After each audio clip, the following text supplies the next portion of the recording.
In 2010, the world's most powerful search engine was kicked out of the world's largest internet market. What happened next would change the global tech landscape forever. Google controls over 90% of the world's search market. But in China, a country with 1.4 billion people, Google has virtually zero presence. This isn't just a business story. It's a tale of digital sovereignty, censorship, and how one decision created a parallel internet universe that most of the world never sees. By the end of this video, you'll understand exactly why China banned Google, what replaced it, and how this single event reshaped the entire global technology industry. Back in 2000, Google was just a Stanford University project that had become the world's favorite search engine. China represented the ultimate prize. Imagine capturing even 10% of China's internet users. That would be more customers than most countries have citizens. Google launched Google CN in 2006, but there was a catch. To operate in China, Google had to play by China's rules. This meant censoring search results, removing content about Tiananmen Square, Tibet, and anything the Chinese government deems sensitive. For Google, whose motto was "Don't be evil," this was already a moral compromise. But the real money wasn't just in search. Google was building an ecosystem: Gmail, Google Maps, YouTube, Android phones. If they could crack China, they'd have access to the world's largest smartphone market, the most internet users, and potentially trillions in revenue. Then came 2009. Chinese hackers launched what would later be called Operation Aurora, one of the most sophisticated cyber attacks in history. The target? Google servers. But this wasn't just about stealing search algorithms. The hackers were specifically targeting the Gmail accounts of Chinese human rights activists. They wanted to know who was organizing protests, who was speaking out against the government, who was sharing sensitive information. Google realized they weren't just a search company anymore. They had become a surveillance tool. Here's where it gets interesting. Google discovered that the attacks weren't coming from random criminals. The digital fingerprints led directly back to the Chinese government. Beijing wasn't just asking Google to censor search results. They were actively hacking Google's systems to spy on their own citizens. Imagine you're Google's CEO. You've invested billions in China. You're on the verge of capturing the world's largest market. But now you discover that your own systems are being used to help an authoritarian government hunt down activists and dissidents. On January 12, 2010, Google published a blog post that would change everything. They announced they would no longer censor search results in China, and they were considering leaving the market entirely.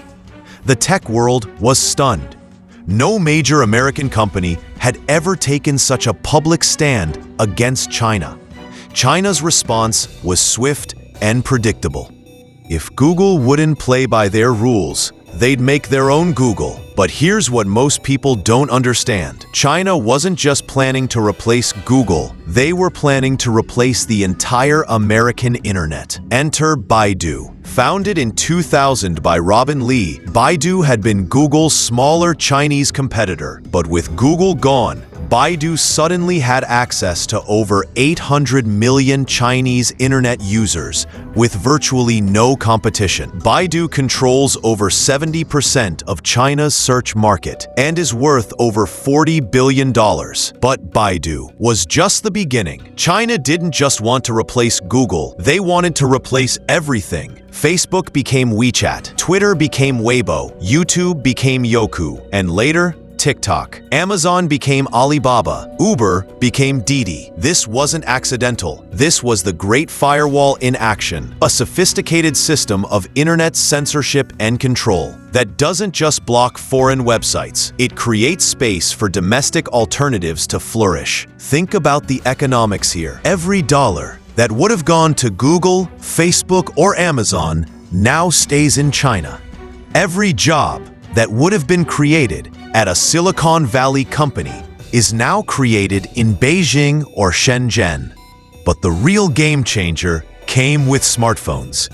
While Google was locked out of China, Android was still allowed, but with a twist. Chinese phone manufacturers like Huawei, Xiaomi, and Oppo could use Android but not Google's services. This created something unprecedented: Android phones without Google.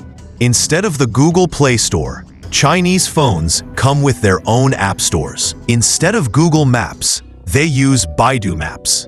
Instead of Gmail, they use QQ Mail. The result? China developed the world's most advanced mobile payment system, the most sophisticated super apps, and the largest e-commerce platforms, all without Google.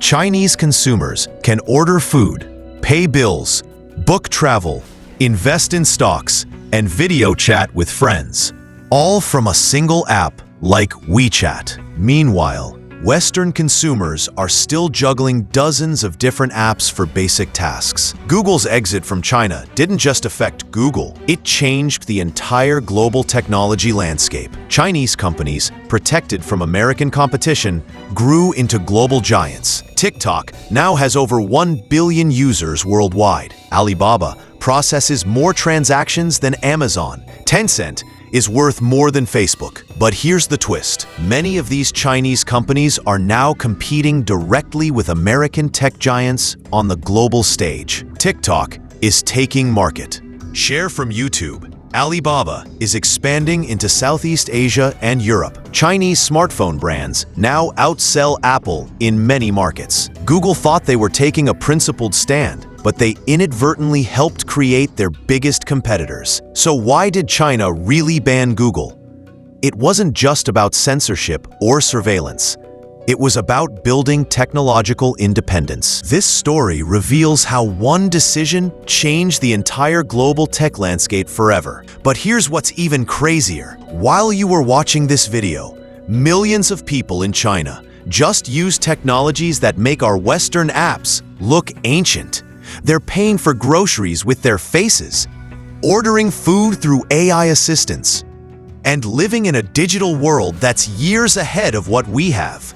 If you found this story as mind-blowing as I did, smash that like button, because this is exactly the kind of content I love researching and sharing with you.